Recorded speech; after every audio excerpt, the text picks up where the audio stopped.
Il-Gazzetta Sunday Times of Malta żvelat li mix-xhieda li semmet il-Pulizija bosta qed jimplikaw lil customer care ta' Kastilja kif ukoll il-Ministru Owen Bonnici f'każ serju ta' frodi.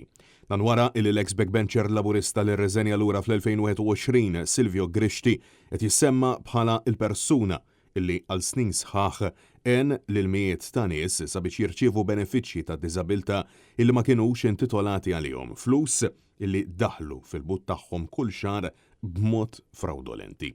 It-Times rat evidenza illi tindika li Grixti li huwa tabib tal-familja ipprovda dokumenti mediċi folots lil persuni li ġeneralment ġejjin mid-distretti meqjusa bħala laburisti sabiex jirċievu ħlas ta' madwar €450 fix-xahar f'benefiċċji soċjali, rekit illi sokta anke fl-2020 taħt it-tmexxija ta' Roberta Bela.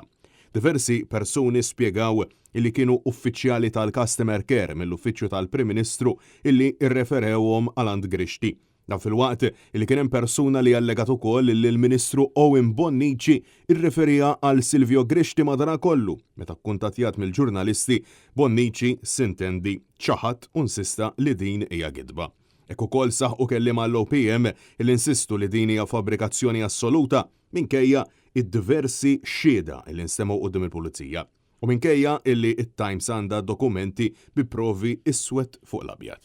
Fost il-persuni msemmija li rreferewhom għal Silvio Grixti hemm ukoll l-eks membru parlamentari Silvio Pernice. Jidher li dan ir-reket ilu sejjer għall-aħħar 10 snin ta' gvern tal-Labor u ħadd mandenja ruħu jieħu passi legali. Sorsi qrib l-investigazzjoni żvelaw il mhux qed jiġi esklus li minn dan kollu kien hemm xi persuni li rċevew flus bħala kickbacks.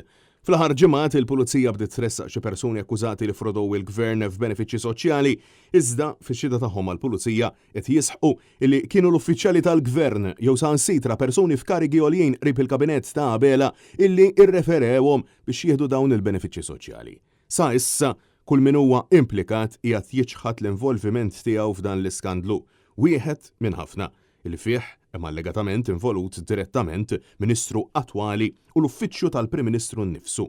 Skandlu ta' frodi istituzzjonalizzat minn but il-familja Maltin Wawċin.